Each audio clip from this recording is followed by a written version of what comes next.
Good evening. Good evening. I want to thank you for being so humble and nice, considerate to come out here and listen to what I have to say. But what I have to say is mine. It was never mine. It's ours. I never believed that I would find myself in front of an audience having to talk about a subject that we all once knew. A subject that is as old as creation. And if you want to see what I'm talking about, we have to just take a look at the zoo. The zookeeper doesn't feed the gorilla the food of the polar bear. Am I right? So how come we eat the food of everybody?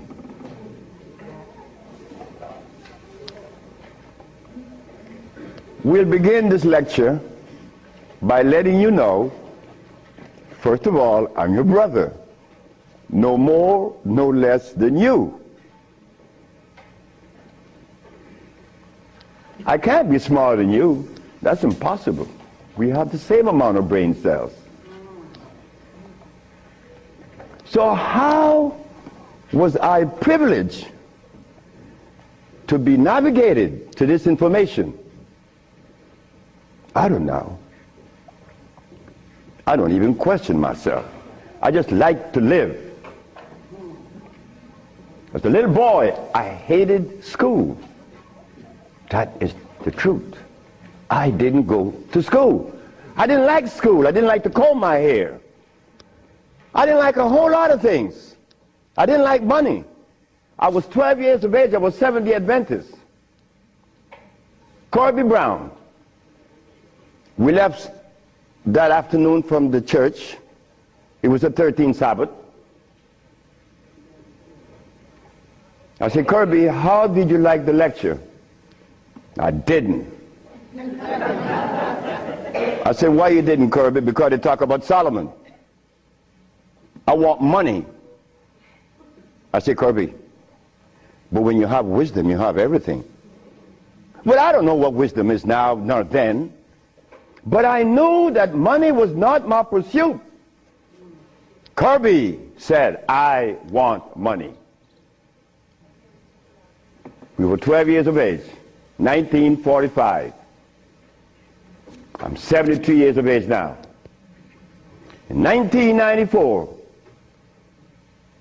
a young man by the name of Tom Flowers came to me and said, guess who is coming tomorrow?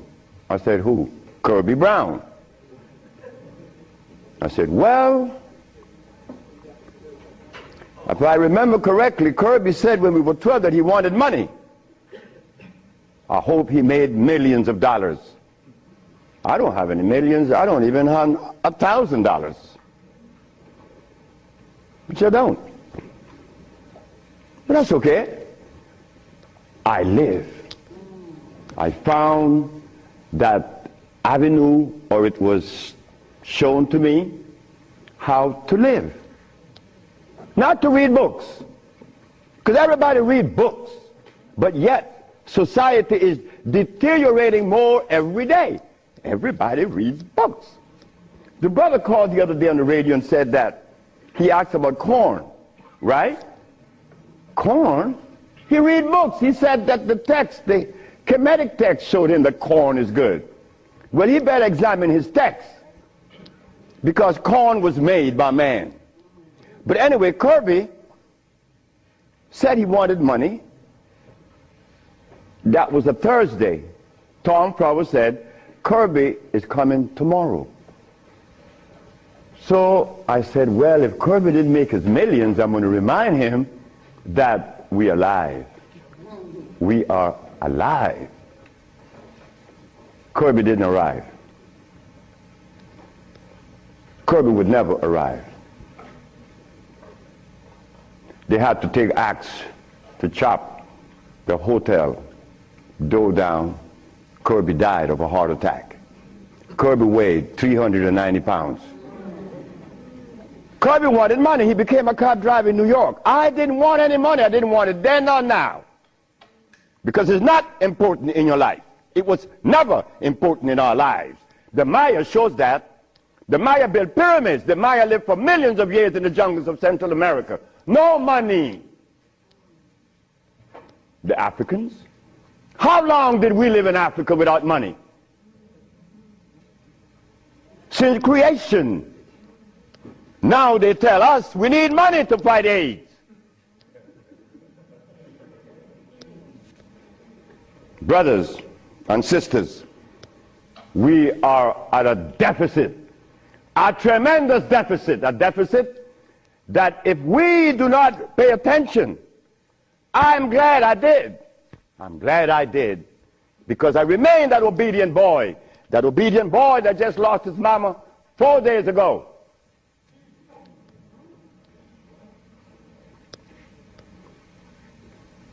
I listen. I listen. But to listen, you can't have a philosophy in your head. If you have a philosophy in your head, you cannot listen to anyone. I was there. I was a Seventh-day Adventist. I listened to no one but those things that came from the church. Well, if I was to listen to the church today, the Seventh-day Adventists, I'll be eating tofu. I'll be sick. You see? I'll be eating tofu. If I had gone to school, I would have become a medical scientist. I wouldn't have been able to cure AIDS, because they do not. They don't cure AIDS. If I had listened to all of the philosophies of Europe, I would have never been able to find the answer to the cure of diseases. But today, I'm going to share with you the African wisdom, the African brain, the African genesis, the African resonance, something that was never taught to us in the schools. Well, why should we expect the school to teach us something that would enhance our growth and save our lives? Why should the school teach you that? When in history has there ever been examples to show that one race of people is indebted to another? That has never been. Then you tell me that the white man is a bigot. The white man was never a bigot. He was never a discriminator. The white man is a person that obeys the first law of nature. Self-preservation is the first law of nature. So the white man, whenever he proceeds to preserve his race, and we sit back and say he's a bigot, it's only because we have lost it and we don't even know how to get ourselves out of this mess. I'm one of them. I'm you standing here. But one day, it was to be that your brother would be shown something that would change the profile of things. I left my country, where I was born then. In 1953 to New Orleans, I became a merchant seaman. I was 20 years of age. As a merchant seaman, I became an engineer 5 years later. I'm a steam engineer. Don't ask me how I did that, because that's going to baffle you, because I've never been to school, and I don't read books. I don't read books now, nobody's book. I'm not even going to read my own.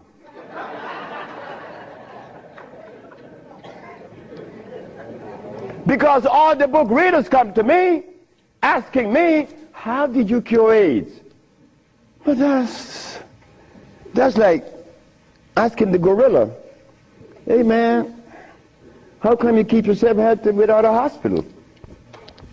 How come you don't have any medicines? We'll begin. I became a merchant seaman, right quick, to take you through my life.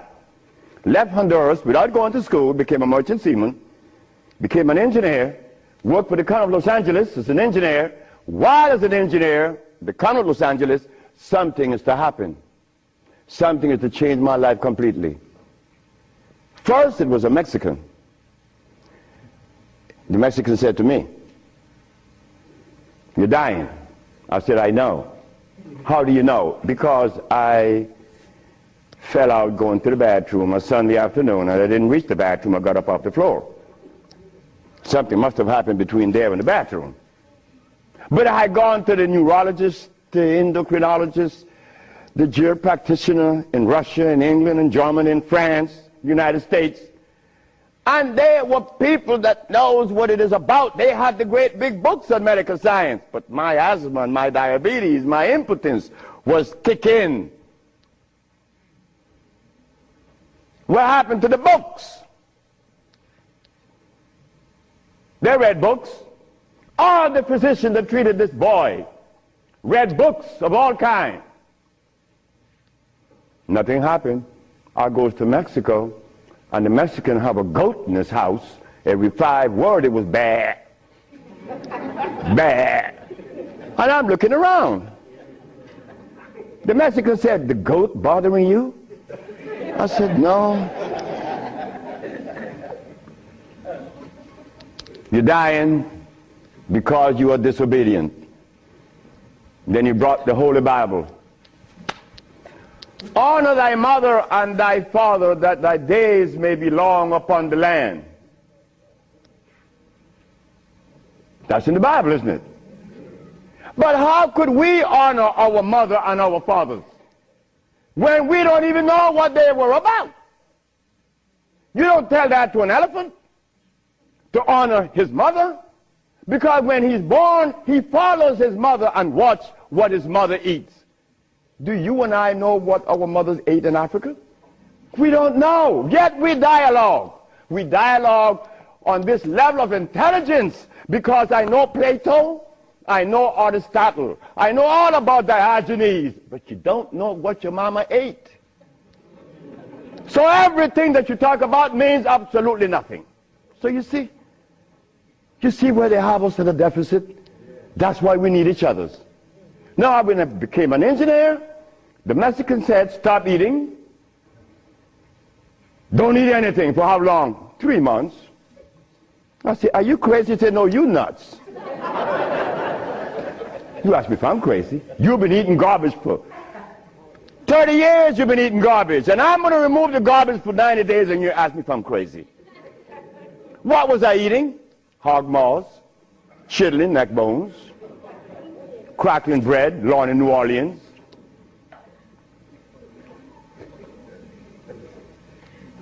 Eggs, because the grown-ups told me when my penis wasn't getting hard, eat eggs, drink raw eggs.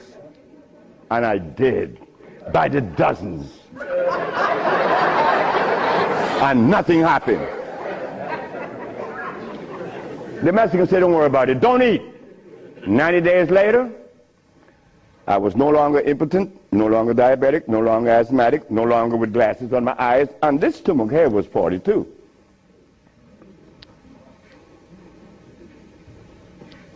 What happened to the science that the physicians were using, medical science? It didn't work, isn't it? But it worked with me.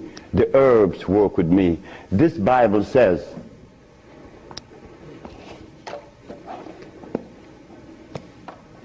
in the book of Revelation, it says 22 verse, and the first chapter, it talks about the herbs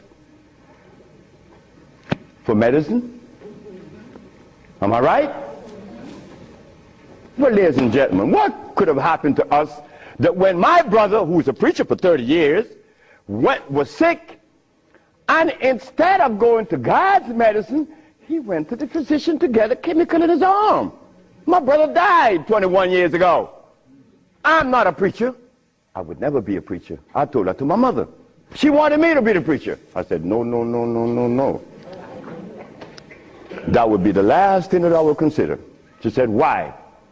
I said, "Because I want to live truth. Even if it kills me, I'm going to live truth." And truth is, the Bible says that the herbs are for the healing of the nations. But the preacher, when he gets sick, he go get a chemical. What is the message he's sending to God? Come on, just be fruitful. Let us be truthful today. If never again in our life, let us be that today. Why do we go to see the doctor to give us a chemical when the Bible says the herbs are for the healing? Why do we go? Well, you're going to soon find out. That's what affected me then and probably affecting me now to a great degree. More than I would ever realize. Because remember, I want to go to the blackboard.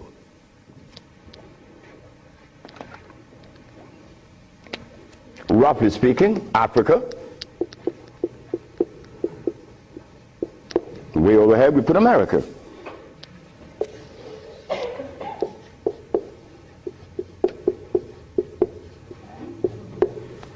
They are 4,500 miles. What happened between here and here? A lot happened.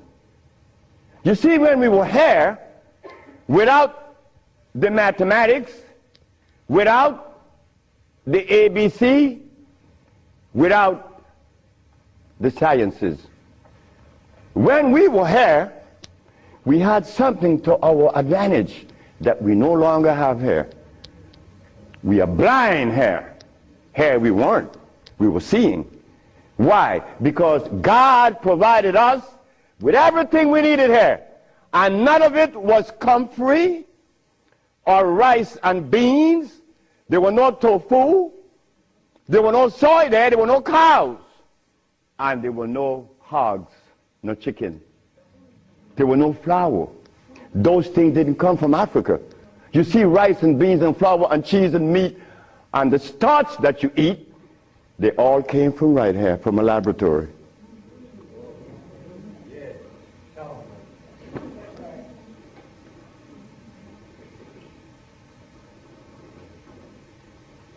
Now, for us to eat, you have to have in your big skull the understanding of biochemistry. But when we were here, we didn't have to know anything about biochemistry. Why? Because God doesn't make poisons. You see, God doesn't make carrots. Well, let me put it here. Stop the garbage. Anytime someone tells you that tofu is good for you, that someone that just gave that information to you has one eye open. But he's confident that when he tells you to eat carrots and you drink it, you have both closed. So a one-eyed man is king where everybody's blind. But the one that recommends the tofu is only half seeing. He's blind. He got one eye open only. But he doesn't know it. Example. Before we get into the real lecture, pull this out. This is how people take privileges on us. They don't care about us. They bring us information that, oh God, that's why the rest of the world laugh at us. Because they know that we have both eyes closed. Here it is. Moringa. Moringa has 23 times the iron in spinach. Spinach has iron? No, because spinach, let me take my time because there's a whole lot of information. I don't want to jog it up. Anything that has a pH of 7 plus is alkali. Anything that has less, 5, 4, 3, 2, 1, is acid.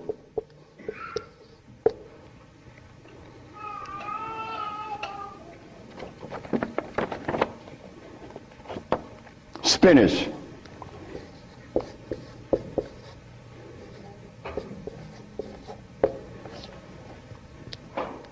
Acid. Why compare moringa with spinach? When spinach has a starch base, it has no iron.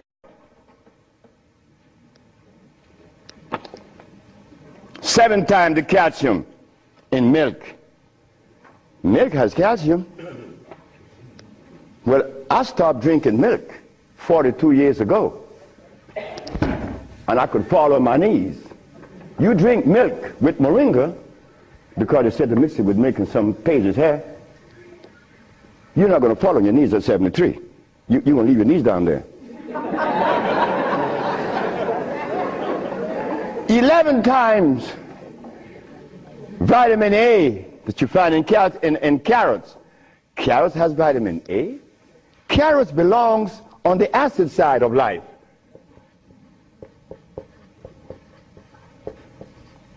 So right there, and they send it to mix with carrot juice. Why would they do that? Then up here, they talk about the Ayurvedic system of medicine recommends moringa. The Ayurvedic is Indian. The Ayurvedic system of medicine recommends cow milk. The Ayurvedic system of medicine has never cured any disease, nor moringa, nor any other system in the world. You know what this is like?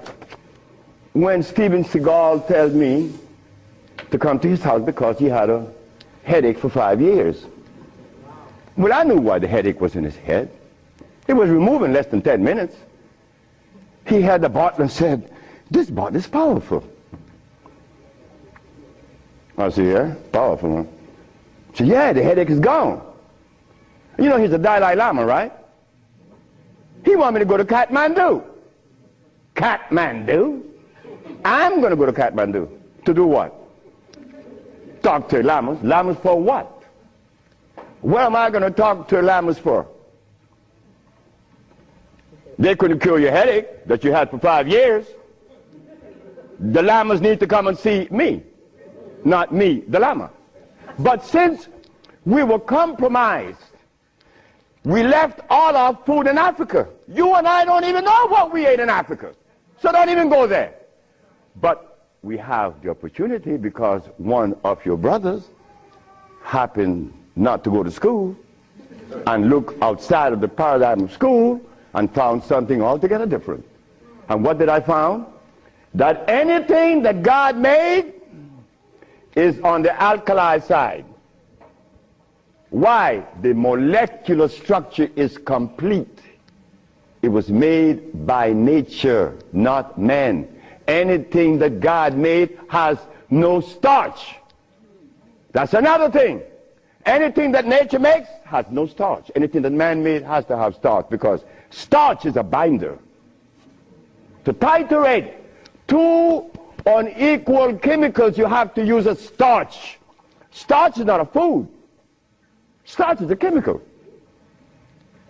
And what have we been eating since they took us away from Africa? Starch and blood.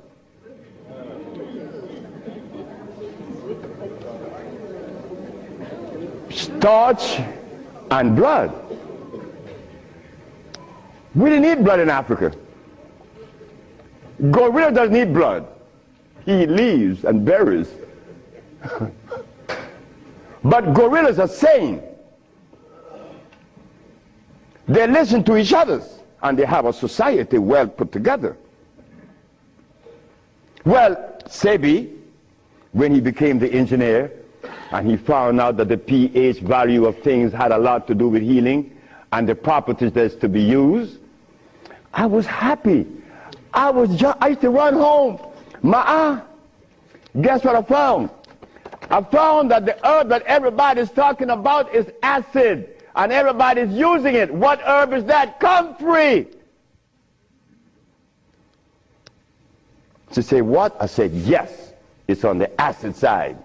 And so is rose hips, enchirecia. What about golden seal? That's right, golden seal was made. It's like the stick that you put in your mouth. They call what? What they call it? The chew stick. What they call it? Liquid stick. Everybody have liquid stick in the mouth, right? But liquid stick was made.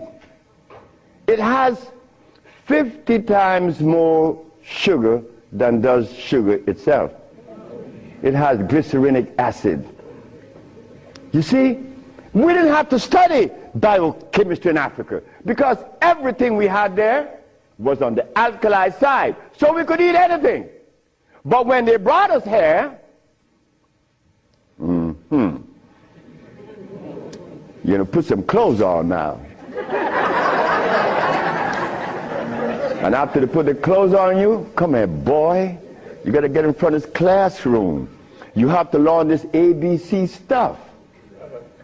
But hold it now. Gorillas doesn't take their cubs to be trained by polar bears. Gorillas train her own cubs. The gorilla way. But no. You and I, our parents couldn't do better. They had to take us to the school because they wanted to save us, you know, protect us, because that's mother. Mother doesn't want child to suffer. So mother was shown that if child didn't go to school, they'd be illiterate, and the society is made up where you must go to school if you want to buy a Mercedes. But in our society, school, what you mean by school? We don't have such animal. We build things. And those who've been to school can't even build the pyramids today. Not in Honduras, not to mention the pyramids in Mexico. They're 4 times the size of the pyramids in Egypt. Oh yes. I know Ben joking and didn't talk about that. But that's okay. Because he need help like I need help. We all need help. So the school that we thought was going to be so equitable, so useful, has become a deterrent. Because those that have been to school doesn't cure anything. How did I learn and I didn't go to school? Easy. You know, we baby-aged kids, we don't die. Right? We do it. I'm not wiser than you. I may be more mischievous than you. I know that because I do some mischievousness that you would not believe. But anyway, as an engineer, I went to work one night and I began to test herbs. And I began to see that all the herbs that you guys are using are acid, every single last one of them, except for burdock, yellow dock. They're natural herbs. And the other one, which is the red clover, that's a natural herb. You know, they're alkali. They're very good. So I began by compounding herbs from all over the world. And lo and behold, a blind man was killed named Mr. Fredericks. Then the Japanese, Fred Takashita's wife, was killed of endometriosis. She had a baby. She was never supposed to have a baby. It's a white lady from Utah. My boss brought his daughter and his brother with ulcers. They were killed. The boss came to me one afternoon and said, "So you're going to leave me?" I said, "Yep." He said, "You're going to leave me? On your resume, you said that you didn't go to school. And the only reason why I hired you is that I was curious to find out how could a man have an engineer license, never been to school. I wanted you to fail. But instead, you did something that is extraordinary. Are all black people like you?" I say, "Brett Howell," his name is Brett Howell. "Are all black people like me?" I say, "I'm the dumbest." "Yes, they're all like me and more powerful than me." "Well, how come they're not doing what you're doing? You killed the blind man. You killed my daughter's ulcers. Could they do that?" I said, "They could do it better than you, than me. But why aren't they doing it? Because they're afraid of you. I'm not afraid of God. I'm not afraid of the devil. I'm not afraid of anything, especially you. Because I don't live in fear." So I say, "Brett Howell, the black man of America is afraid of you white people because you guys made him afraid of you. And you should not feel good about that.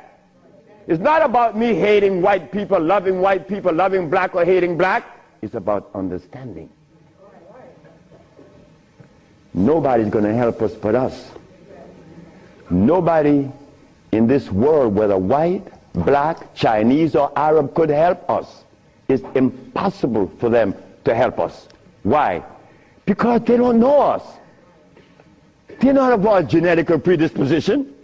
Look, as a Christian, I used to eat pork. Of course I eat pork, and I love it. But as a Muslim, I eat lamb, which is 10 times worse than pork.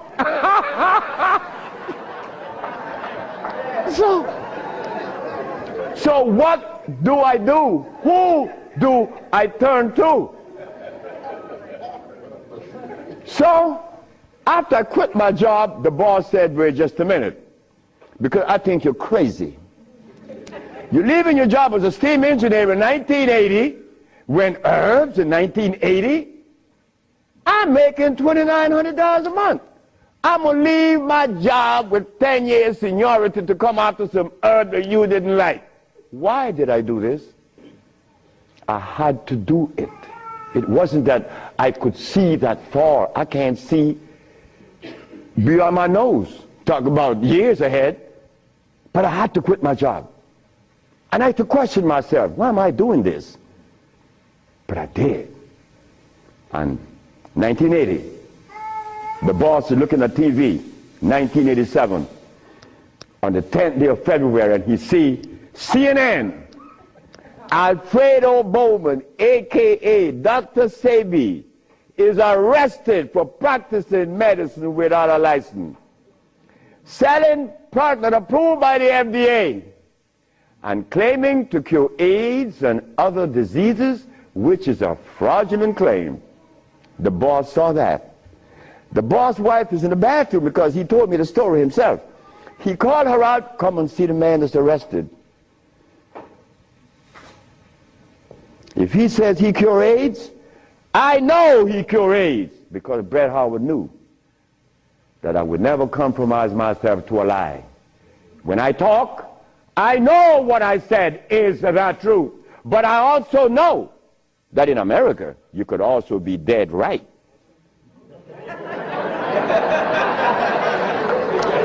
But it doesn't matter. It does not matter. I'm 73 already. They kill me tomorrow, it's all over with. I rather reach 73. My brother, who was a preacher, he only got to 50. But I stuck with you, the black woman. That was my success. You, the black woman. I always kept my eyes on you. Nobody else, not the maid, because I'm one. We don't do nothing. We can't do anything. We need you. Because it is you that held a hand. It is you that breastfed us. My mother breastfed me for only 4 years. But that was sufficient.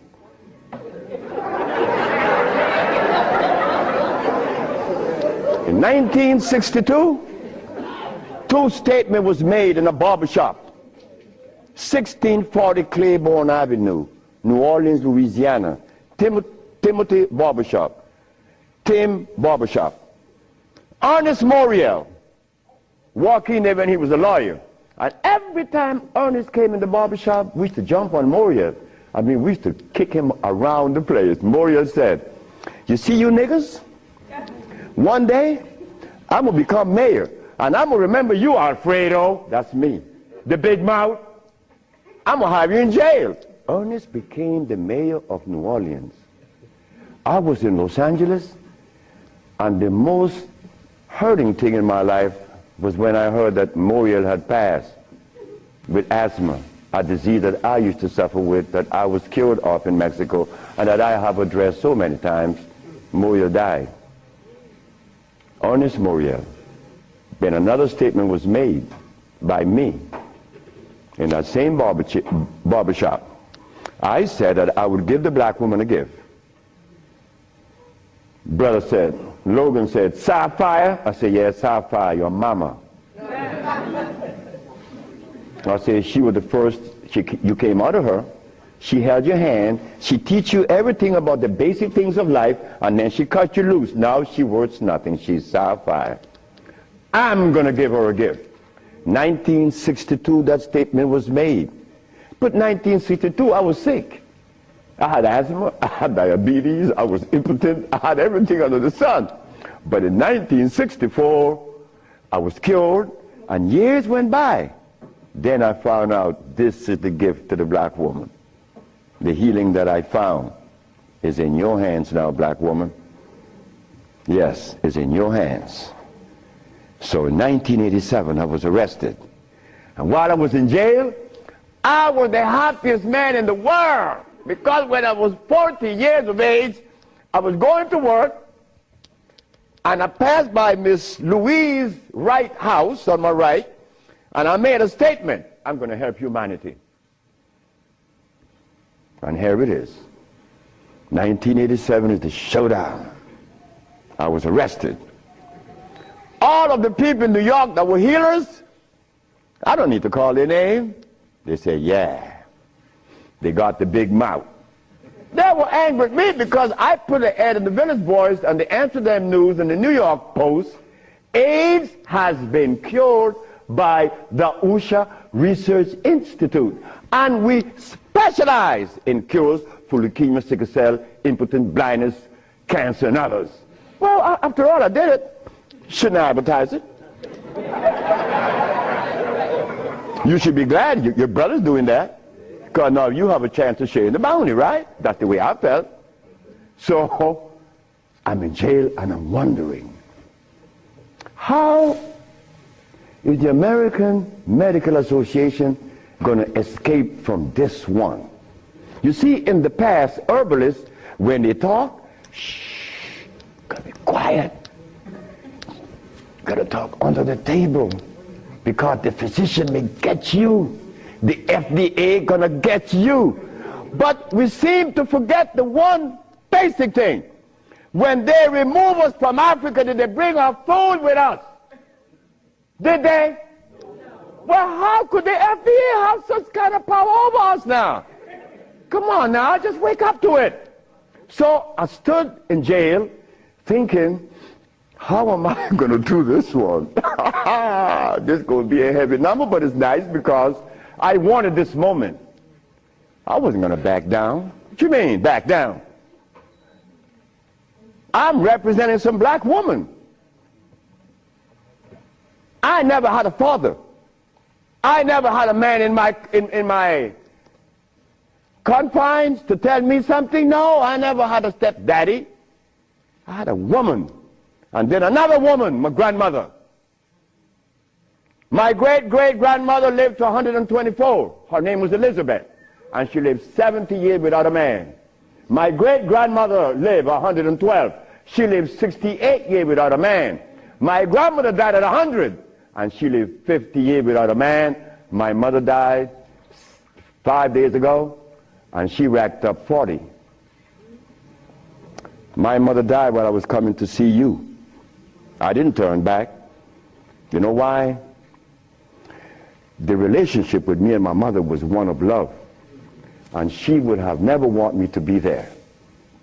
My brother told my mother when I was about 10 years ago, he told her, yeah, you didn't like me.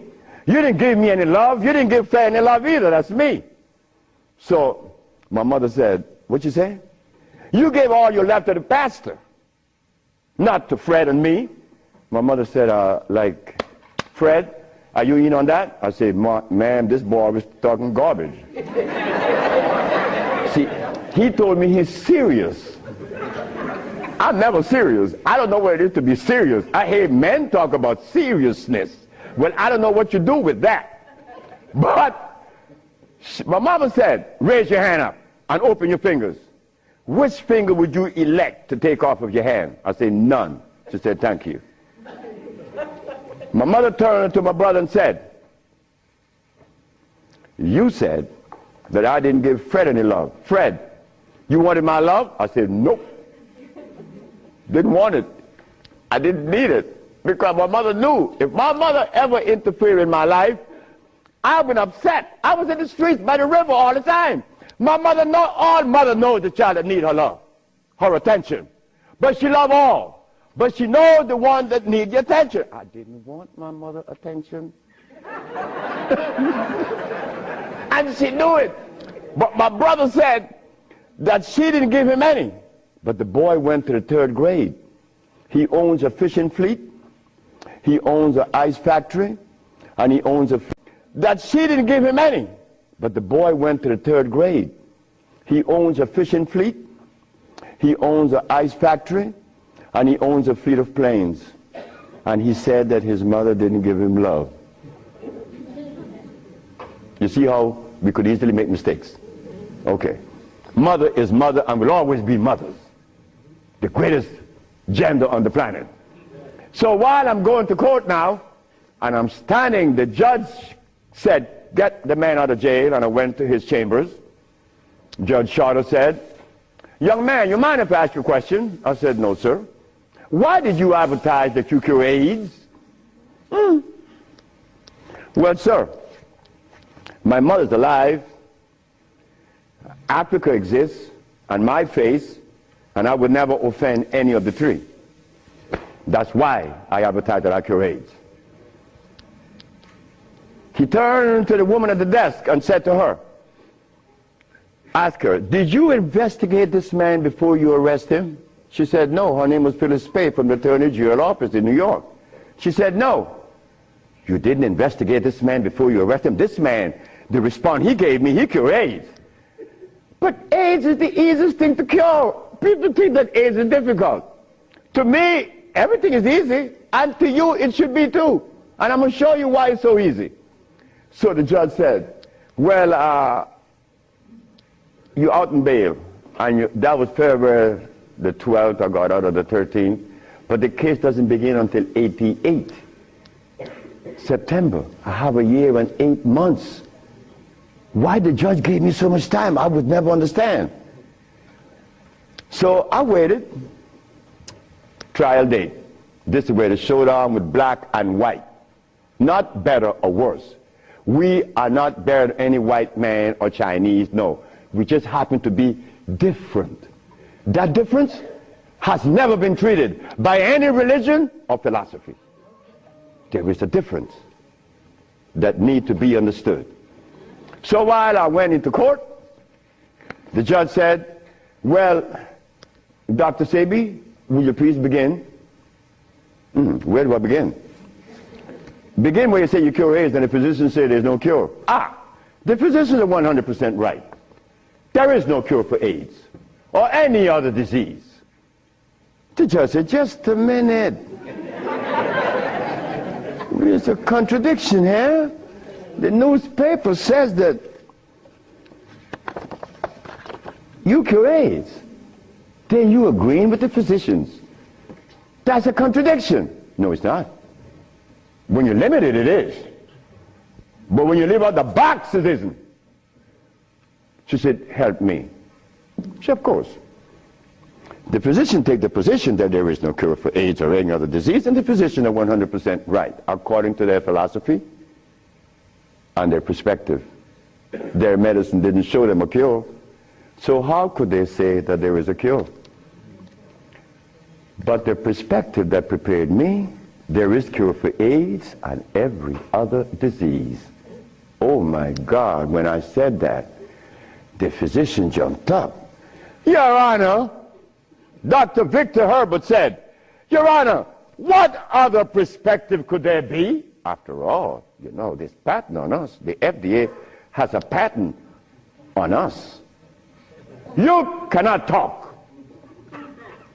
The FDA talk, you shut up. Oh yeah? Well, I'm going to find out. So, the judge said, what perspective is yours? Dr. Victor Herbert, Dr. Bonanno, and Dr. Christopher said, how could there be another? I said, there is another, Your Honor. And what is the other? The African bioelectric cell food. I've never heard of such a thing. That's what the physician said. He had never heard of the African bioelectric cell food. I said, of course. But we have to remind the good physician that he have not heard of a whole lot of other things. But that doesn't deny the existence of the African biomineral electric cell food. What is it? Okay. The allopathic claim that there are multiple diseases. The African biomineral balance negate that position. There's only one disease, never been two. The allopathic claim that to treat the multiple disease you must use a chemical, which is violating God. Right? The African biobalance said no. It's a nutritional approach, electric food. Your Honor, I told you that this man was insane and unscientific. He said there's only one disease, but there's only one. Remember, I'm the boy that didn't go to school. I'm going to break things down to the least common denominator. When I was a steam engineer, I found out that in a machine, thermodynamics I'm talking about, or an automobile, the only thing that could cause this machine to go bad is what? Short circuit, obstruction, overheating. The same thing with the human body. So what did I do? I put compounds together that would cleanse the human body of what? Of mucus. In so doing, AIDS, sickle cell, lupus, herpes, blindness. But it sounds too simple, right? Well, that's not my fault. They have complex things, and then they deal with the complexity. And boy, that's a job. But with us, on our journey from Africa to America, it was easy because the slave master had a ship and brought us over. But getting back to Africa, we get confounded. We can't go back now. We don't know how to go back. We better not even go back. Because when I tried to go back, this is what I did. My first trip with a passport was to Kenya. So I went to Kenya and they said, where your passport? I said, I have no passport. I said, I was taken away 500 years ago. I'm back.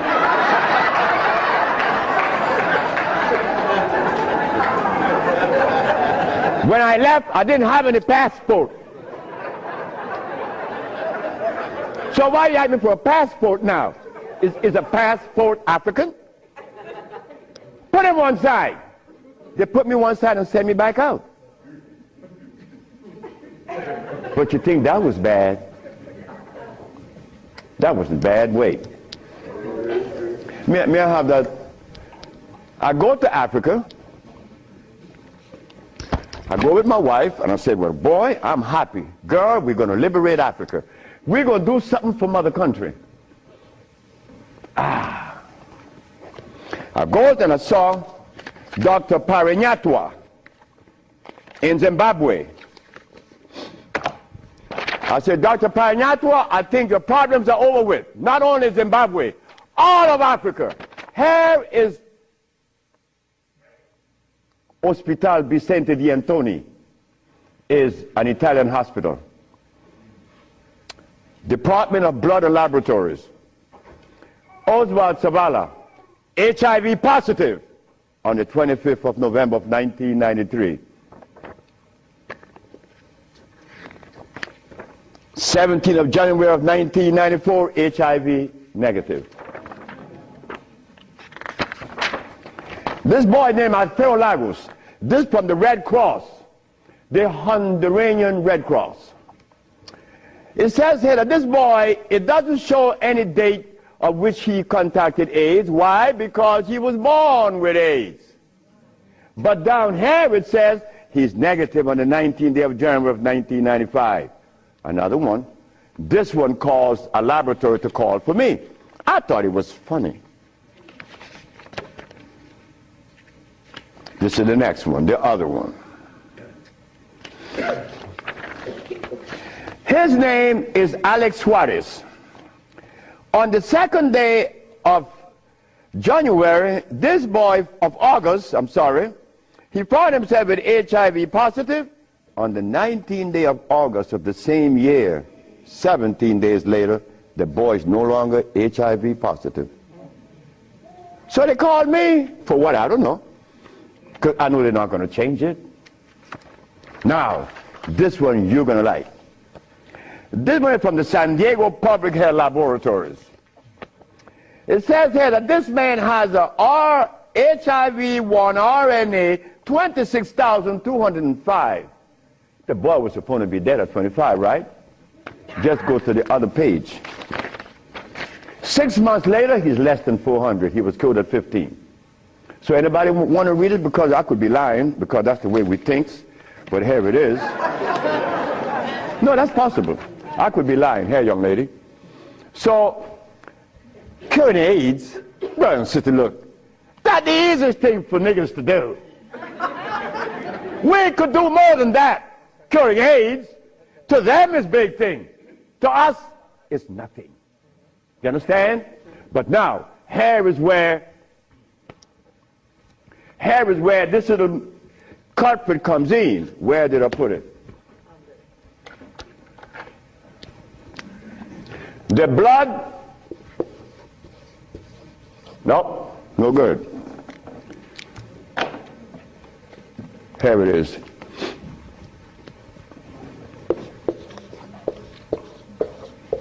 Blood and starch.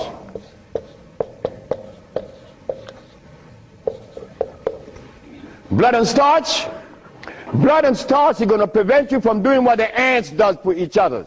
Ants, when it's getting ready to rain, you know what they do? All the black ants, they begin to do what? Cut the leaves and take them to their little nests. Ants doesn't eat leaves. They eat the mycelia that grows on the leaves with the temperature. They are farmers, but they provide when it rains. Red ants does the same.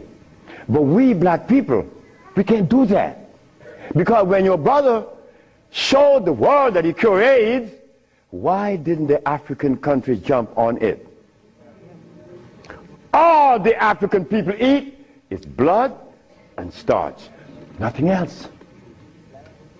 But that is the Africa that you and I dream about. The Africa that we want to save. The Africa that we all love. I found out that there is no president in Africa that is interested in the cure for AIDS. Not one. No, I'm sorry. Only one. I'm not going to name the country because I may jeopardize the country. Because the one thing I learned, that when you begin to talk favorable about a country or individual, they're going to soon get him. That is a fact. So I cannot talk about the country that said to Dr. Sebi, Dr. Sebi, whenever you want to return to Africa and begin this new empire, you have 5,000 acres of land and 6 hot springs. I don't need anything else. Hot springs? 5 hot springs with 5,000 acres of land? We could grow food. We could make the best dress. I said, sir, I am not going to come to your country unless I'm able to grow marijuana. He said, marijuana? He said, wait just a minute. He said, I can't do that. I said, well, the compounds I've been giving your nephew that was autistic, that now is talking, was marijuana. And as for you is concerned, when I came here, you weren't walking. You were dying. Now you're running up the steps in the presidency. Yes, marijuana. That's a God's product. That's not cigarettes. You see what happened? My brother used to smoke cigarettes, but my brother didn't know that the tobacco that he was smoking was artificial. God didn't make that. But marijuana, God did make that. So it must have been a good reason why I was told in school that everything God made is good. Well, I know that. I live that. And I always will smoke it for as long as I live. Why? Because I have that right. I have that right. It's not everybody that uses it, from autism to arthritis, is cured, because everything that God made is good. So as I go to Africa, all happy,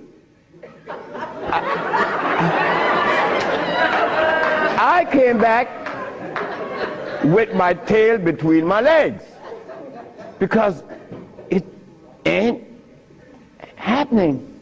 It ain't gonna happen. They're not interested in that. But the one thing I noticed today and yesterday, and you may have heard it, President Clinton and Sanjay Gupta, they found the end of AIDS.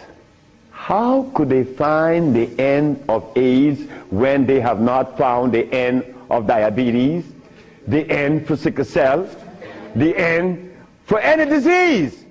But they're going to tell us that they're going to bypass these lesser diseases and jump on the major one, and they got the cure for it.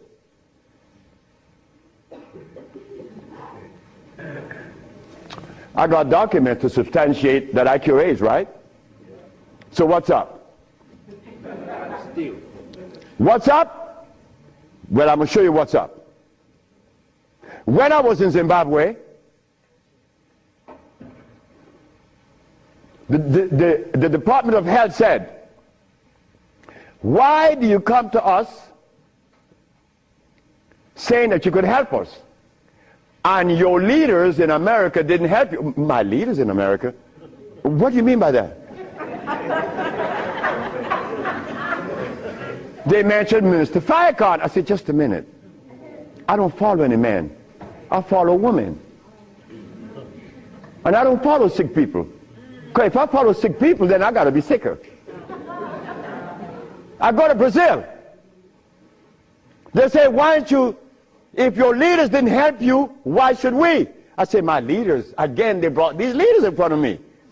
And they mentioned something like Al Sharpton and Jesse Jackson. I say, oh God.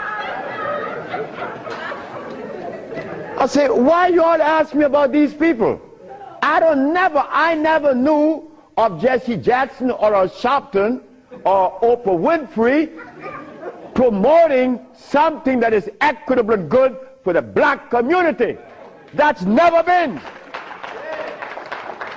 What they could do is march. That I know. But why do you ask me about it? I'm asking you, why can't you incorporate this in your repertoire? You said me, I have no leaders. My leader is my mama. The biggest testicles on anybody I've ever seen, they was on my mama. So don't ask me about leaders. I don't follow leaders. I never was part of that thinking. I don't need anyone to lead me someplace. So now I'm asking you, what do we do now? I cure AIDS. Are you going to call Oprah? You don't need to. She could advertise 1 million pieces, broken pieces, right? But that's fine. But she cannot advertise the cure for humanity. But there's one little dude that got himself in trouble. And he was totally unaware of what was going to happen. This little dude, I'm home with my wife, enjoying myself, a Sunday afternoon, looking at TV, somebody threw a rock on my window. It's Randy Jackson.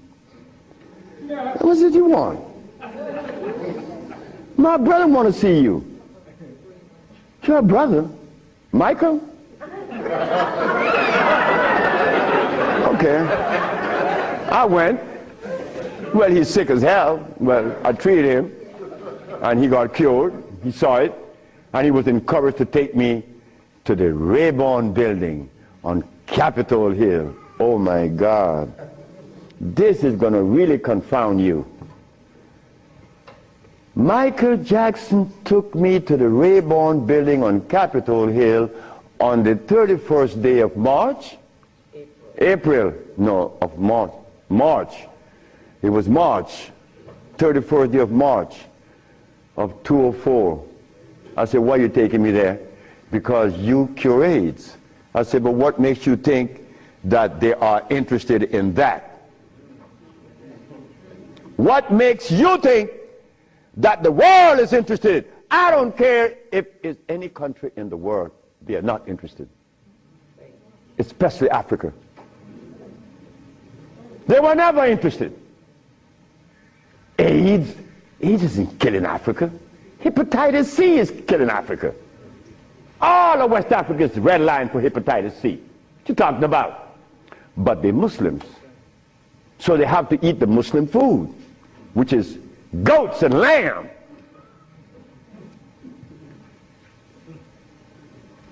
Go tell them that the Arabs play food, which is goats and lamb.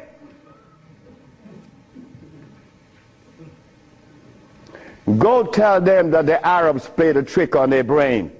You cannot do that. Me, I remain the son of the jungle woman. The jungle woman that didn't have any clothes on. Yeah, I am her son. I stuck with her and she liberated me. You have to hear this. One morning, I woke up and I heard the music that was playing. You know how you turn your radio on and you're sleeping, but the music on the radio would influence you, and you dream that you're seeing the artist that's playing, right? You ever had that happen to you? This morning, I'm listening to John Coltrane. 4 o'clock in the morning on channel 850 on the TV. I'm sleeping, and I'm hearing John Coltrane playing Interstellar Space. But then something was happening while this music was playing. I was looking at a black woman doing this from behind a tree. I woke up, and I didn't know how to interpret that dream. But then I was leaving that morning for Los Angeles. As I got to the airport, the governor was there. The governor said, "That's him. That's the man that cured Alcida of leukemia. That's the man I'm talking about." The governor had a lot of people around him. So I went. I was leaving for Los Angeles. He was leaving for the capital. He didn't know that we were going to meet that morning. So they was talking to me and asking me questions. Finally, 2 men that were standing away from me, they were white men from the United States. They came up to me and said, "Well, we have heard of your miracle cures." I said, "Sir, I don't even know what a miracle is, especially perform one. I just happen to cure leukemia. That's not a miracle. To you it may be, because your school of thought have you to believe that curing these diseases is one great big feat. No, it's simple common sense. I'm an African. Now this is where the naked women are going to come out. They said to me, "We have heard of your miracle cures, but have you been saved?" You see? Right there, I consider that an imposition. Why do you take the liberty to believe that I'm one of those that have accepted your philosophy that I have to be saved? I say, from what? The man politely answered and said, "From your sins, of course." I said, "Wait just a minute." I said, "You know, man, while you guys were standing over there, I said," and I looked at you both, and I said, "Two very intelligent young men. But now I have to question that." He said, "Why?" I said, "Well, because the color of my skin should have prevented you from asking me that question, have I been saved?" He said, "What does the color of your skin have to do with anything?" I say, "It has to do with everything. I am the son of a woman that was taken away from the forest of Africa. To begin with, she didn't have any clothes on. But she didn't have any alcohol. And she didn't have any prostitution. And she didn't have any supermarkets. And she didn't have a hospital. And she didn't need anything that God didn't make. And she didn't have any money. So all these things constitute sin. So my mother in the jungles was sinless. How did I become sinful?" You cut it out. You stop that. We have to begin to change our diet, because this diet here of blood and starch is all we eat. That is all we eat.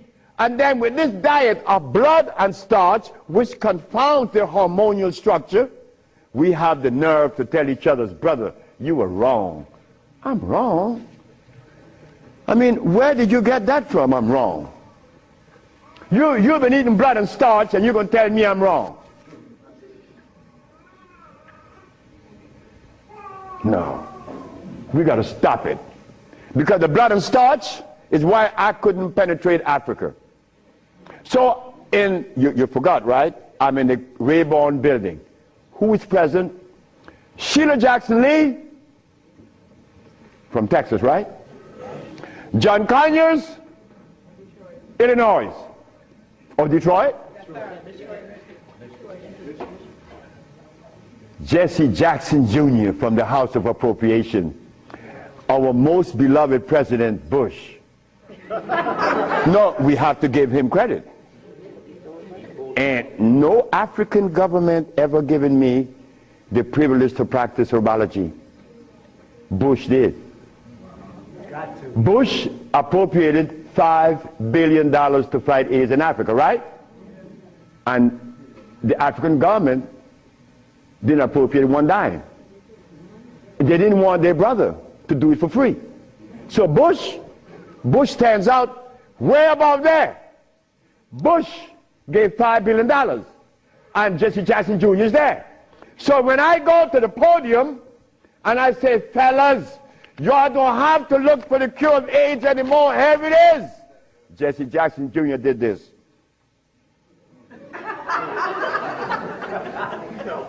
I said, I'm going to talk about this. I have to write about this in my book. Because you, not me, but you and I believe in the leaders. We hope that they could do something, right? Well, they had a chance. So 17 African ambassadors. Only one came to me from Mali. The only man came to me and said, Dr. Sebi, I have to respect your position, and I appreciate your position. You have proven that you cure AIDS, and I would like for you to go to Mali. But that's not the country I was talking about previously. He just presented himself that day. But Jesse Jackson Jr. didn't tell you that I cure AIDS, right? He didn't tell his daddy either, isn't it? And Miss Sheila Jackson Lee didn't talk about it, right? And so did John Conyers. So who gives a damn?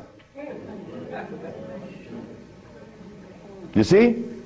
But that's good. That's good. We don't need leaders, isn't it? So we're going to do it. Because we're doing it now. Because those black women I'm talking about, there's one sitting there. They are going to tell the world we cure AIDS. But last night, Clinton and Sanjay Gupta is on CNN talking about the end of AIDS. How about the end of sickle cell? How about the end of lupus? How about the end of herpes? How about the end of blindness? They didn't find those, but they find the end of AIDS. How is that possible? Are we going to buy that too? Are we going to let them continue to say that there's no cure for AIDS when your brother's curing it? So we are guilty. We are the one that's guilty, not the leaders, because they're sick. All the leaders are sick. You can look at them and tell they're sick. So we have to forget about the leaders, right? So which animal in the forest follows a male? None, right? They all follow females. So how did we begin to follow males? I mean, that was the most, look, the one thing I wanted in my life was a woman laying by me as my significant other or my wife, that she didn't have a God or a devil in her brain. That woman is sitting there. Because I could not have a woman laying by me and she worshiping something else. I mean nothing to her. No, you worship you. That's who you worship. That's who we worship in the forest. And we were doing quite well because none of us, her children, could talk about how long did our parents live in the forest of Africa. You don't know. For millions of years since creation. Did we have money? We live a perpetual vacation. Now I gotta wear this stupid suit on. When I didn't have to wear any clothes. But now just to live, I have to have a $15,000 suit on, a $5,000 shoes. I have to have all kind of stuff on me. And then I qualify. I qualify. Do you have a master's degree? Man, I didn't go to school. Oh, put him aside.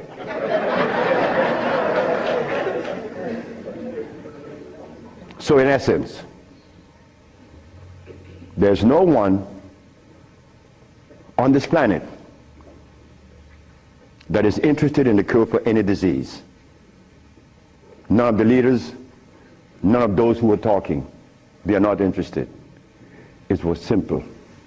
It was understanding that is alkalinity that cures, not acidity. And any healer that comes to you with these things, like adding carrots, like moringa, it says here, one of the things that I are careful with, it says here, if you add carrot juice with it, it's going to help you. But just a minute, carrot was made by some dude in Holland. It's very acid. So this moringa knows that you have both eyes closed, so I could sell you anything. We don't want that anymore. We don't want to tell stories anymore. We don't want to protect the stories anymore. But you see what happened? When you have been healing or call yourself a healer for 20 or 30 years using comfrey and rose hips and recommending tofu, and someone come on the set and says that you may not be quite right, man, you get off there. You begin to get crazy.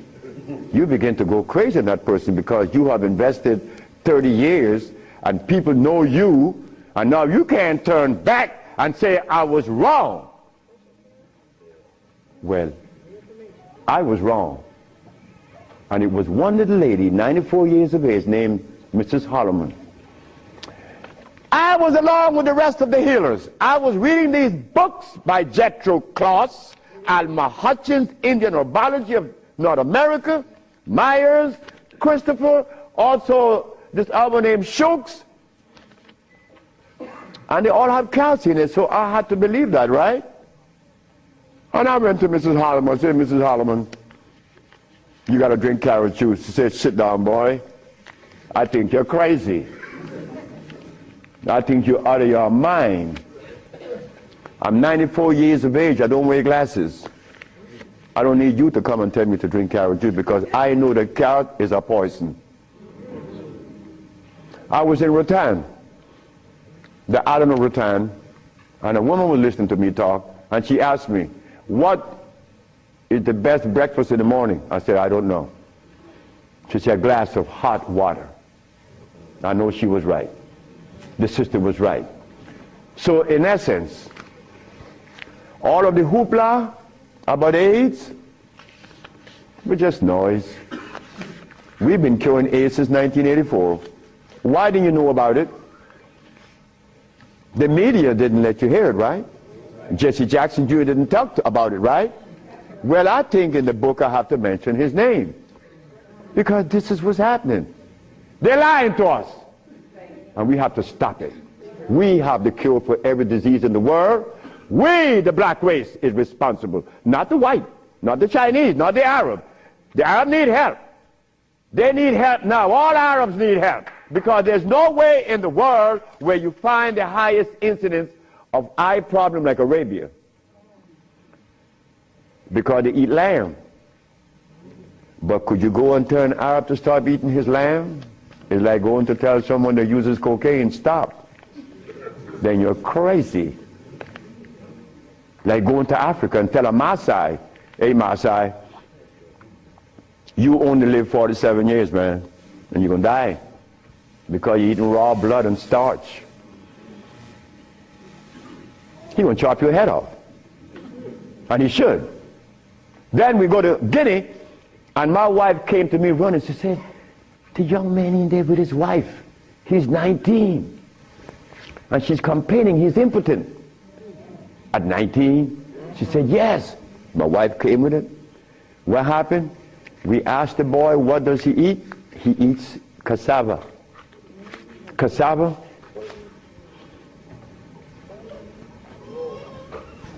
We say raw? Yes. Go to Guinea. It's a what? Cassava.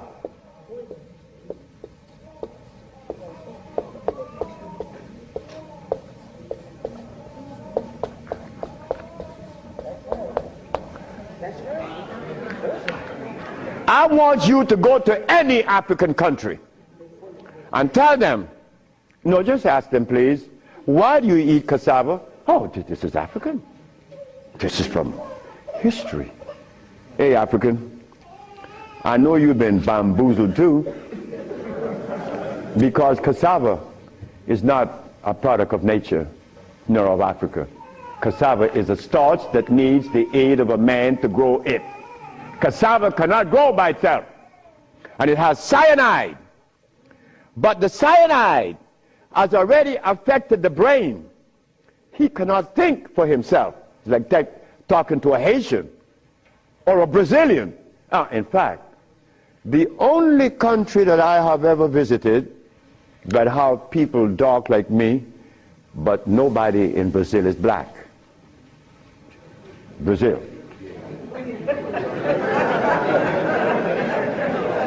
If you go and research the census of Brazil, you will never find a black person in Brazil. Everybody is white. That is how much they have offended us, that we hate the very image that God made. Something is wrong.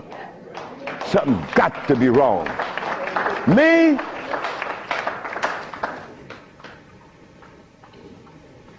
I was a very good Christian, and a very good Muslim, a very good Buddha.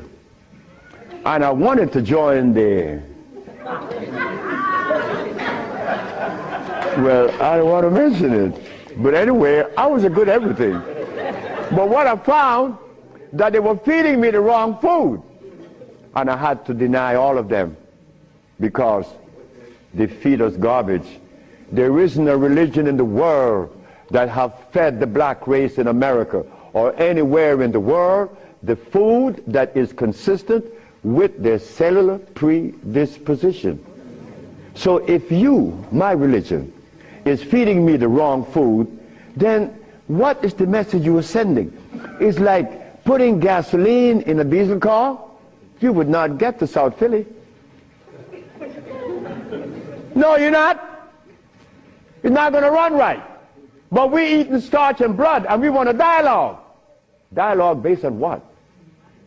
I mean, come on now. We are the remnants of what world? Let us try to bring it back. We can't challenge each other's. The only thing we have to offer each other's now is love. But to get to that point, a sister told me the other day, because I made a statement in the church, a brave woman stood up and asked me, Dr. Sebi, what have you learned from the entity that you are forwarding to us now? What have you learned from it? I learned to kiss everybody's butt. And I meant that. It came out that way in the church. Well, I had to give it that way, because that is the way it came to my brain. I kiss everybody's butt. It's easy. You see, it makes it easy. When you start kicking it, somebody's going to do something to you. And when you start kissing it, they reward you. So this sister came to me, and she was very smart. She said, do you literally? I said, drop your panties.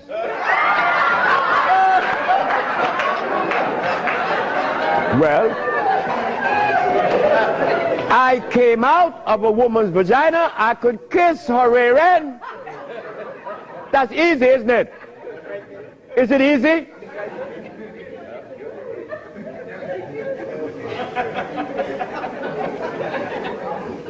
See, I have no what you all call shame. I don't know what that is. I'm not serious, I'm not ashamed, I'm not a man, I'm a male. Beyond. See, I have no what you all call shame. I don't know what that is. I'm not serious, I'm not ashamed, I'm not a man, I'm a male. Beyond that, I don't know. You guys are men, I'm a male, I stay there. It's easy.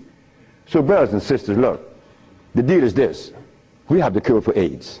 Now you're going to get a chance to ask questions. So ladies and gentlemen, I want you to ask whatever question comes to your brain.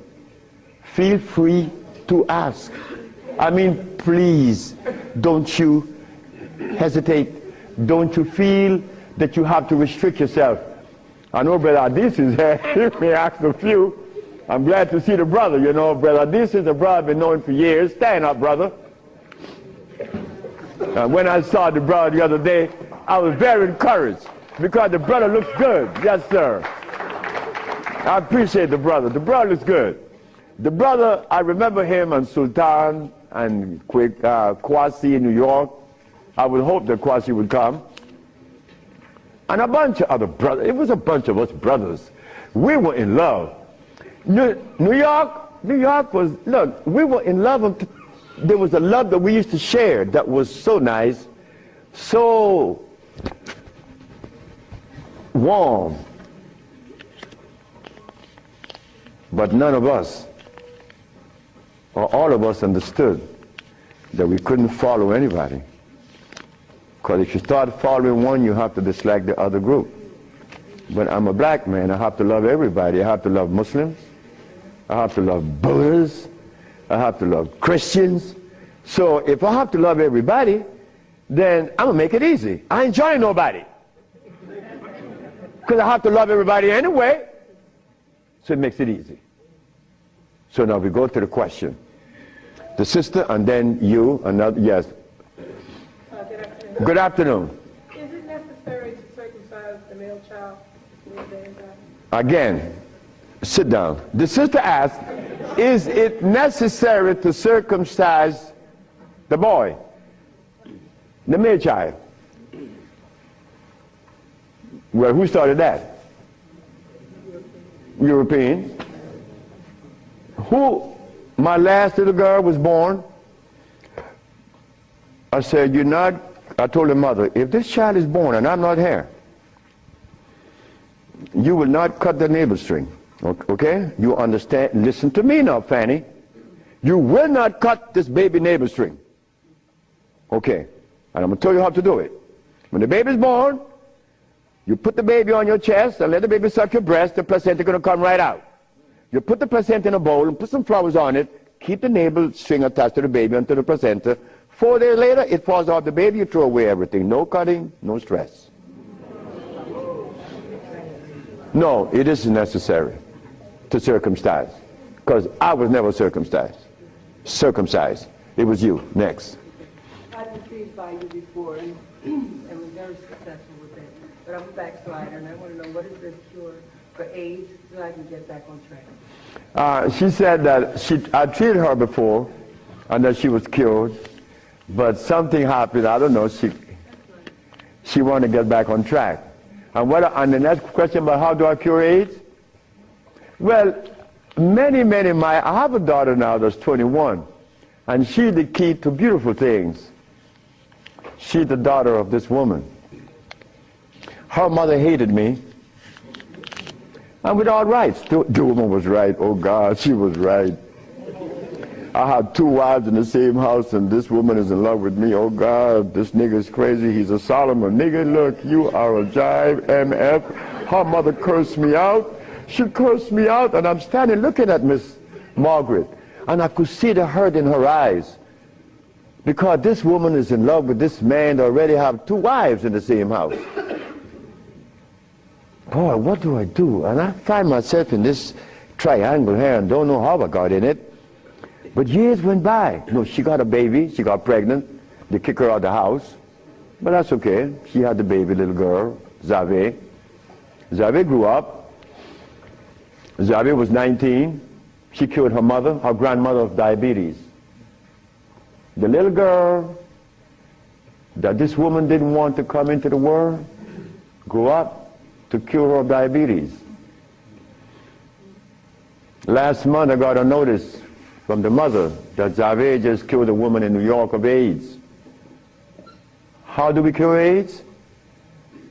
It's simple. We put the compounds together to address the mucous membrane, to cleanse the mucous membrane, to cleanse the bowels. Simultaneously, we went to the forest and found the herbs such as the, over here on the alkali side,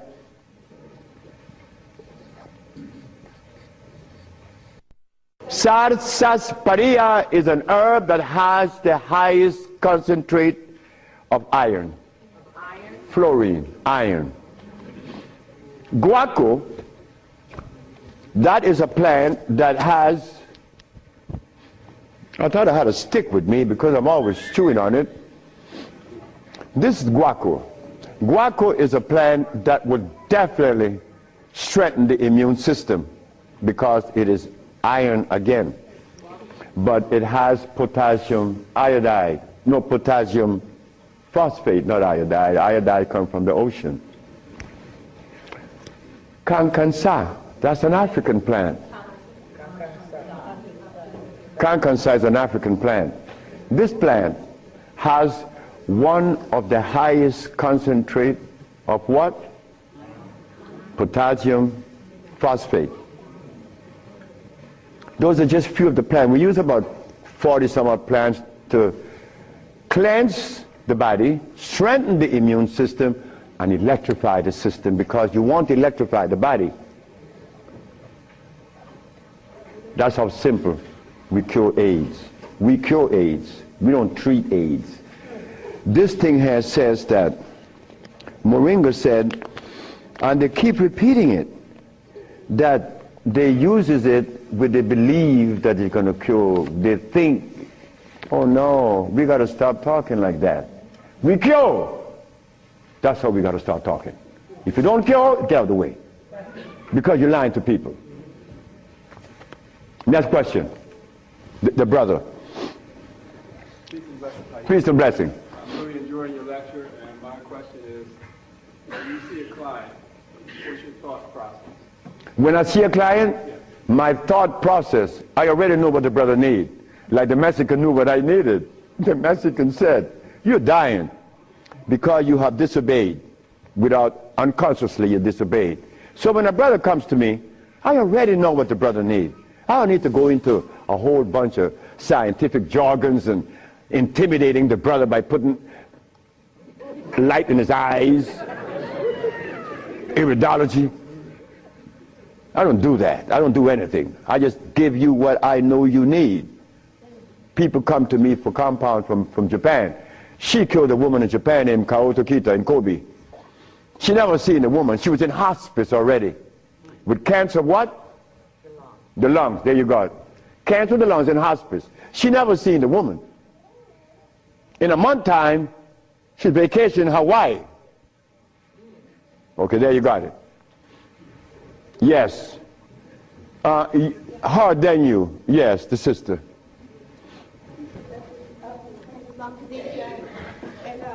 I have a sister who she was diagnosed with Alzheimer's, and she's been in my care for 2 years. I do have her on a fresh food diet, all organic foods, all raw foods, and I'm seeing a big improvement. But I feel as though she needs some other things. And what else can I do to help her? Alzheimer's. She has Alzheimer's, yes, sir. Okay, Alzheimer's. That's a brain problem, right? Remember what I said? There's only one disease? Okay. When you have mucus in the nasal passage, it is sinusitis. When you have mucus in the bronchial tubes, it's bronchitis. When you have mucus in the lungs, it's pneumonia. But now you have mucus where? For you to have Alzheimer's, where is the mucus? So we have to remove the mucus from out of the system, especially the brain, but then we have to feed the brain. That's where biochemistry comes into play. the brain. Like if the sister was suffering with rickets, that's bones, right? So we have to address calcium. If she had leukemia, it would be blood, that's iron. But now she has Alzheimer's. She has mucus in the brain, which prevents the brain from receiving what? Oxygen. Now, what is the brain composed of? Copper and carbon. That is what produces electricity. Copper and carbon. It's simple. Copper and carbon produces electricity. You go to an electrical plant, and all you're going to see is a big wheel turning, and it's copper. But against the wheel are these carbon brushes, and the friction of the carbon and the copper produces the resonance they call electricity. Electricity is not fire, it is vibration. But when you short circuit it, it's become fire. So yes, we do have, but she must go to Honduras. What is her age approximately? What? Oh, she's young. She's young. She's very young. She could go to Honduras, and it would be fast. Why Honduras? Like sister went to Honduras with her husband, Linda, Richie, and her husband. She will see the improvement in days. Like the woman went down with a goiter. Like the brother went down there with his stiff leg, and in 3 days he was running up the hill. And he could not believe it. Like, this is where a name comes to mind. And I want you all to remember this, because this is a woman that we all love and we all respect. A brother was taken to Honduras, to the village.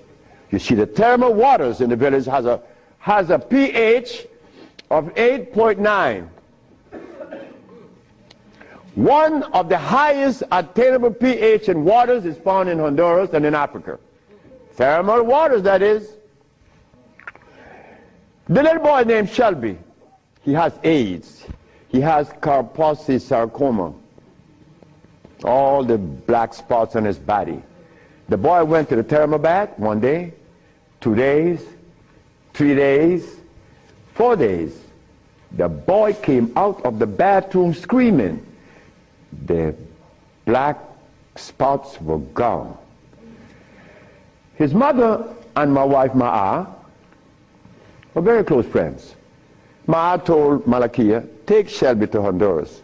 On the 4th day, he's doing good. How long is Shelby going to stay there? 1 month. I said, 1 month, he's cured. On the 4th day, the sore disappeared, right?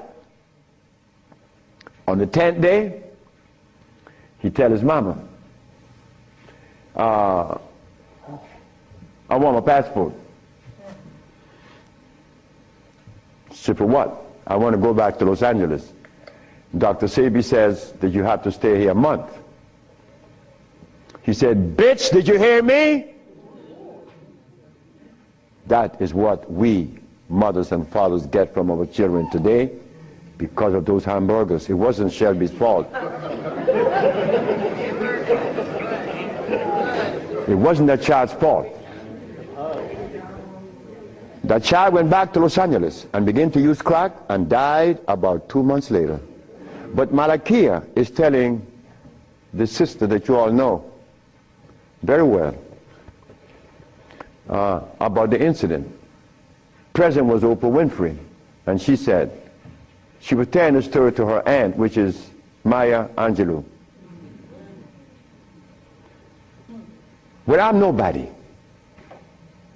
I'm nobody anywhere in the world. I just happen to cure AIDS, but that means absolutely nothing. My son told me I messed up. I should have been a boxer in cracking people's jaws. I get millions of dollars. But the crack jaw come to you and they pay you pennies. So you are nobody, daddy. In this world of today, curing AIDS or any disease means absolutely nothing. I am not a famous person. I'm insignificant. So Miss Oprah Winfrey said, well, if he's that good, how come I haven't heard of him? Well,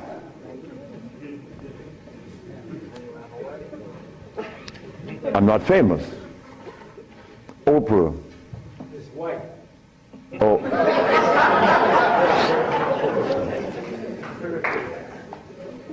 My book would be out in July. I know she's not going to advertise it, although she suffered embarrassment with 1 million broken pieces. But that's okay. We have to remember the blood and starch. So when you go home, you remember the blood and starch, because that prevents you from liking you, from loving yourself. Because I was there. I was there. Did I want to blow my brains out once? Yes, I did. Well, why was that? I was stressed. I was eating blood and starch. But when the Mexican came and said I was wrong, I listened. And here I am, 42 years later. Do you see the benefits of this? A Mexican came to rescue me, to rescue you. So we cannot. But wait, the other part of it is Africa. There isn't an African country that I could go and practice herbology. But why did Bush, who all of us think, or most of us think the man is bad, how come I could practice herbology in the United States? You got power over him. That's why. I don't have any power. No, I don't. Because I don't even know what power is. I just know what's mine. That's all. I know what's mine and what's yours, what's ours. So what's ours, when the Supreme Court said, the FDA said, you are not supposed to sell these products. Exhibit A. The FDA said, what? That I'm not supposed to sell my products? Well, maybe the FDA knows the food that is consistent with the African cellular predisposition. Because when they removed us from Africa, they didn't bring our food with us. Maybe the FDA knows about these foods. Could you tell us, please, Mr. FDA? But when the FDA talks, we get scared. Scared of what? They're not God. You understand me? No, I don't have any power over nobody. I don't want that. If you know what I like to do, you will know I don't want any power. the brother in the back. Hepatitis C. Yes, sir. Mr. Charles Fisher. Who is Charles Fisher? He was the manager for LL Cool J. That was my second case of hepatitis C. Yes. What is hepatitis C? The liver has been stressed. Right. Beyond. Hepatitis C is nothing. Maria Elena from San Pedro had cancer of the liver. Her mother and her aunt bought the black dress to bury her. The doctor sent her home to die. Maria Elena's sister saw a newspaper with me in it. She said, hey, there's a nigger down there in Jutiapa that got a big mouth that says he could do a bunch of stuff. And she came. 2 years have gone by. Maria Elena is healthier than her sister. Yes. What is hepatitis C? It's when the liver has got so toxic and loaded with what? With poison. Blood and starch. So we clean it, clean the body. Because you have to clean the intestines. You have to clean the liver. You have to clean the blood. Because all of these have been affected. Yes, brother, we have cured many of hepatitis C. So what herbs would you use, doctor? It's not an herb. It's a therapy. Therapy? It's a therapy that we have. Okay. I was so encouraged to, what's that, interferon. Interferon? Yeah, I was encouraged to be... Brother, interferon is something that's been on the set for 25 years, and I have been curing AIDS and sickle cell and lupus, herpes, blindness, and paralysis. Interferon doesn't do that. Interferon is a chemical that is derived from the penis of a brother. You know that, right? You know it. Yeah. That's not even right. Come on, the Bible says The Bible said the herbs are for the healing of the nation. The Bible didn't say anything about chemicals. Right? Okay. So now, we could tell the world, yes, we object. Oh, one more thing. One more thing is very important. Many of you have insurance companies, right? Insurances. And on that sheet, it says that they do not honor anyone that is not accredited physicians. Meaning that you are compelled to go to see a physician to give you his chemicals. But now, they are telling you that they are God. And that you have no other recourse. But let me tell you something. Yes, they have to honor us. Because we have the only compound in the world that is consistent with our cellular predisposition. Nobody else. Can you give us some foods that are alkaline? Food that are alkaline. We could begin with mushrooms. We could begin with mushrooms, quinoa, quinoa,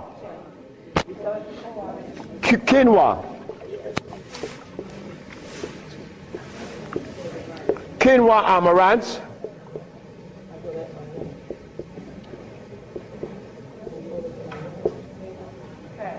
mushrooms,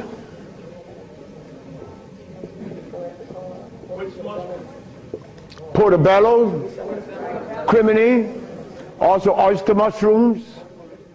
Many people are of the opinion that oyster mushrooms or mushrooms are fungus. What is a fungus? A fungus is something that grows on you and eats things up. Mushrooms are the product of mycelia. This is a network that nourishes. I have cured many diseases, psychological problems, with the Stropharia cubensis. So let me tell you something. Mushrooms are very good. They're high in potassium. Yes. And then the next, wait.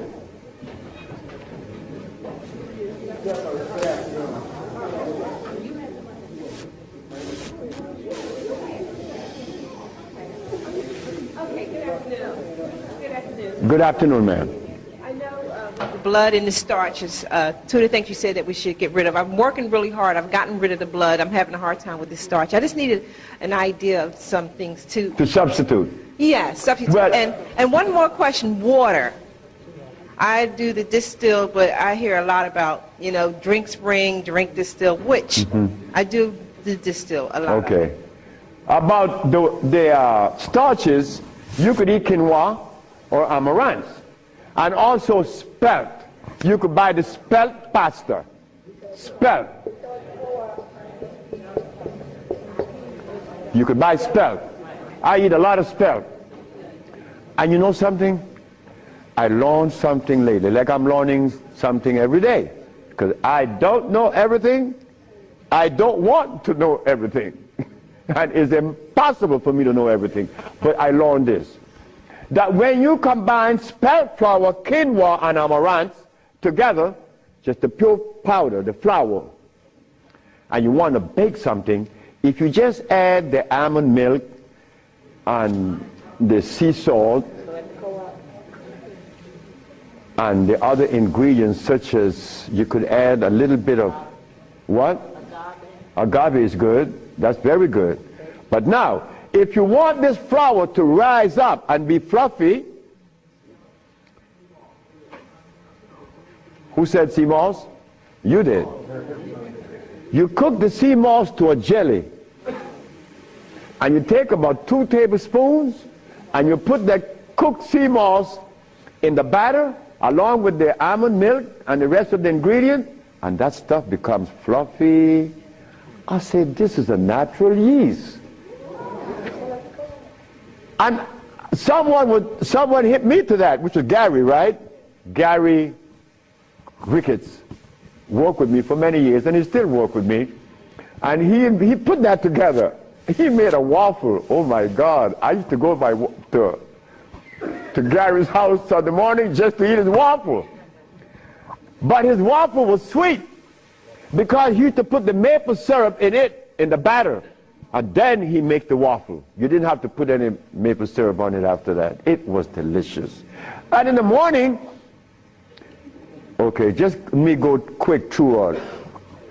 Peace, Dr. Sebi. I wanted to know if you accepted practicums, internships. What's that? Internships, like practicums, to come and learn. Well, I came from Honduras, You come from Honduras? No, I want to practice. I want to know if I could have an internship. Oh, if you want to... I know you say black woman is key. So Oh, as a student? Yes. Well, that is what we're working on now, because the woman took over the whole thing, my daughters and the woman that associated with them. And they would like many more sisters to join in, because I'm out of here. I want to go sit down by the river and smoke my dope. So can I get your information? What's that?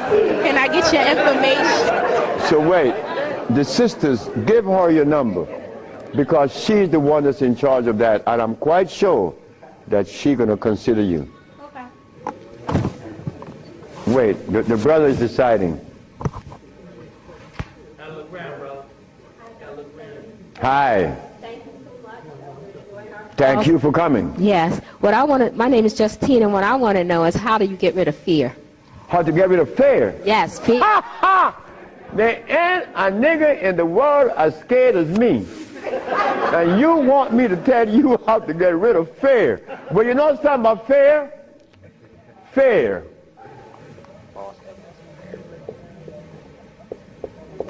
Fear is a natural occurrence. You don't get rid of fear. You understand fear. You don't get rid of it, because fear is necessary. But you don't let fear control you, right? Because it would paralyze you. Fear would prevent you from opening the door where there's a great, big, beautiful tomorrow. Fear, you see, when I was insane, to a greater extent than I am now, I was placed in a psychiatric ward in New Jersey. And they were right. But what they didn't know, that I was aware that I was sick. I was also aware that I would not take any of anything that they gave me in that hospital. But there was a man that, you know the swinging doors, right? A swinging door is a door that opens both ways, and you're going to swing it. And every time he came to his door to go inside his room, he used to stand there. And he could never open that door. I used to go by and swing the door, and he'd go in and say, "Thank you, man." Why couldn't he open that door? Fear. But once you open the door and you see this great big thing, fear is gone. A bright tomorrow, hey, I'm no longer in fear. But then comes another one that's going to trick you.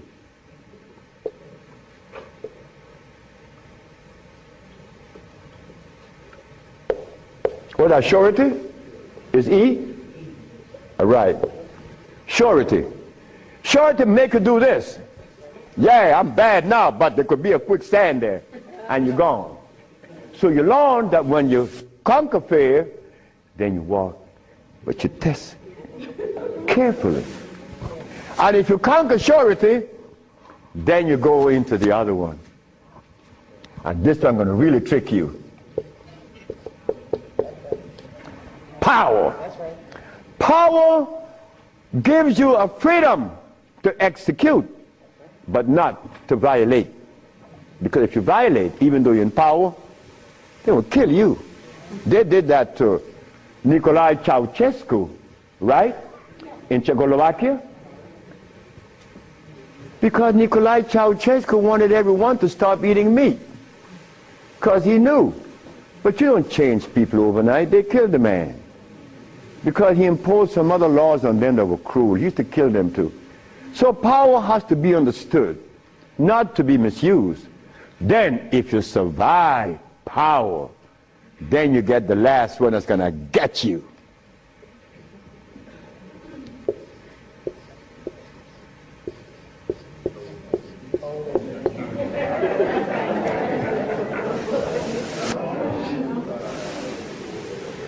So you see, it's all about peace.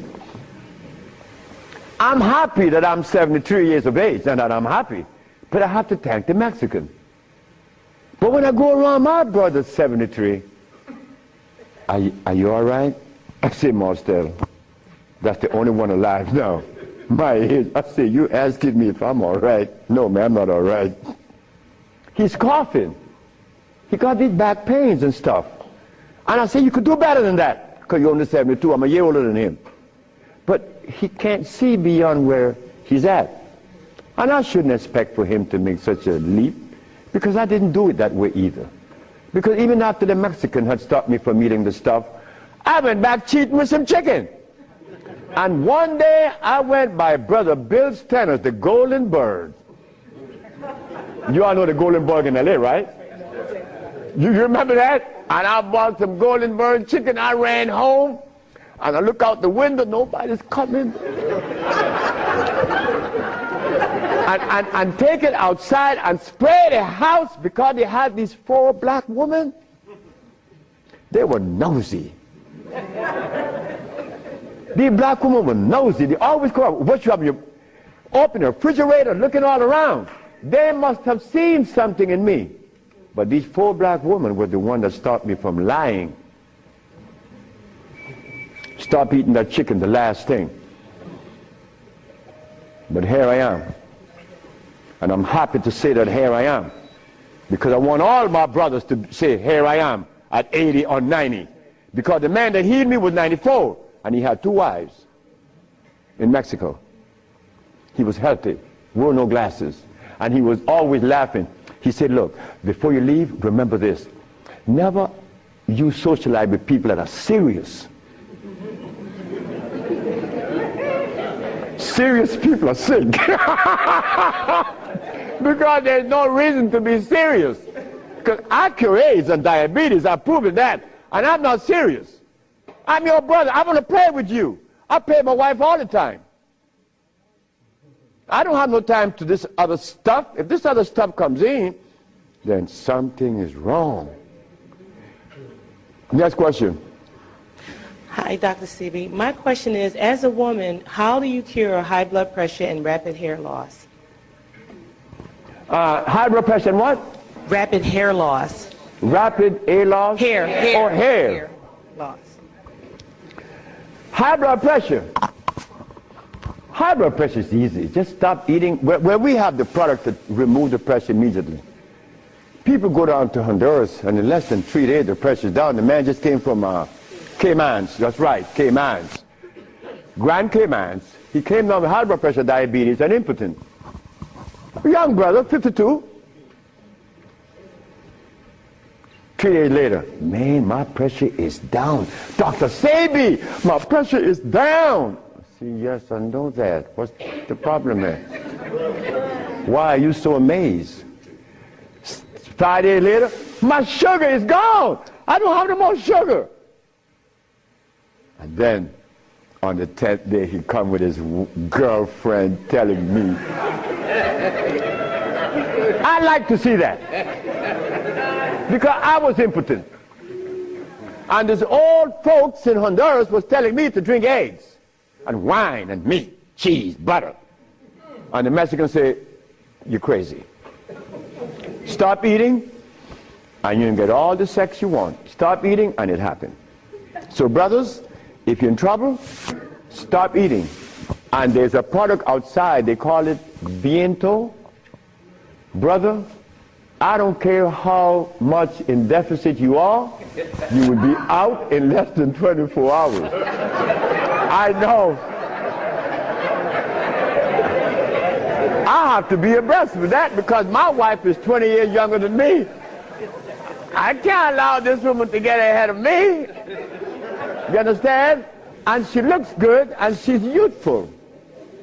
So I have to maintain energy. And I want all of you brothers to understand that that stuff that we eat, wait.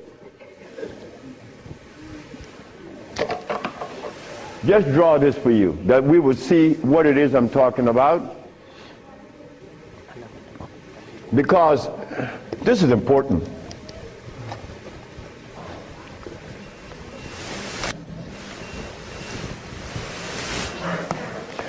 I recorded a man from the age of 15. I saw his life because I was a curious boy. Remember, I'm the boy that didn't go to school. So I was looking at things that the schoolboy wasn't looking at or seeing. This man named Brindley, he was in his 20s. I was 21, he was 25, 4 years older than me. And he was the dude, a woman's man. But when I was in my 40s and I went back to Honduras, Brindley was 46, I was 41. And Brindley was like, yeah, man. Yeah.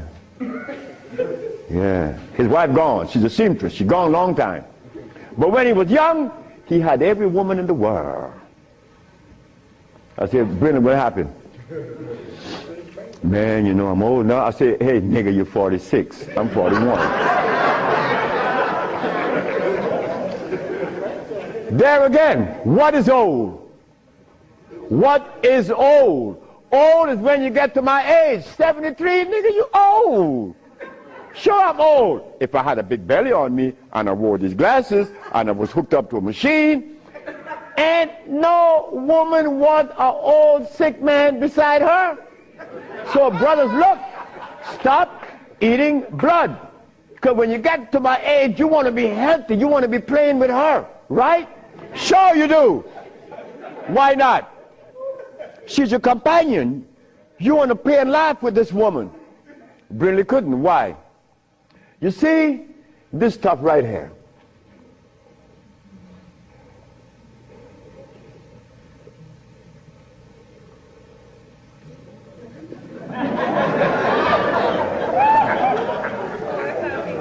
This is what a man plays his manhoodness with. His penis. Yeah, I'm a man. But in here,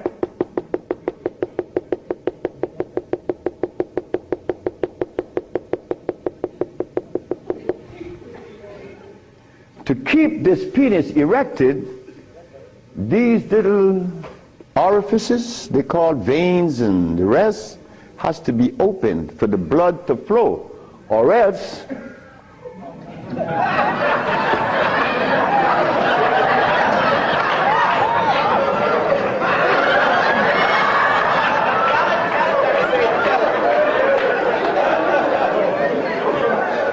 you think I can't talk about it? I was 30 years of age. That was happening to me. And the last person that saw that was a woman named Audrey Williams. She said, what's wrong with you? I said, I don't know. She said, you're sick. You better see a doctor because you're too young. You're 30 years of age. And I did. And it happened. But I had to stop eating. On the 1st, 2nd, 3rd, 4th, 5th, 6th, 7th day, I was happy. On the 8th, 9th, 10th, 11th, 12th, 13th, 14th, I was going and holding on to the bathroom. Everything was spinning around. Why? Because all of the mucus that was leaving my brain, my eyes was very foggy. I couldn't see. I was already wearing glasses, but now it's worse. But on the 17th, 18th, 19th, on the 17th day I woke up, I was looking at the ceiling, and I remember feeling so calm. A feeling that I had not experienced in many, many, many years. I was calm. On the 27th day, I didn't hear the wheezing in my chest from the asthma. My diabetes, I couldn't find glucose in my sugar. But on the 57th day of fasting, of not eating anything, I had an erection. Why? Why? Aha! They drain out. It drained out because I was taking these herbs and drinking water. Taking these herbs and juice and drinking water. And the body got a chance to do what? cleanse itself. You see, it's easy to bring back that happiness that we could love, that we could share,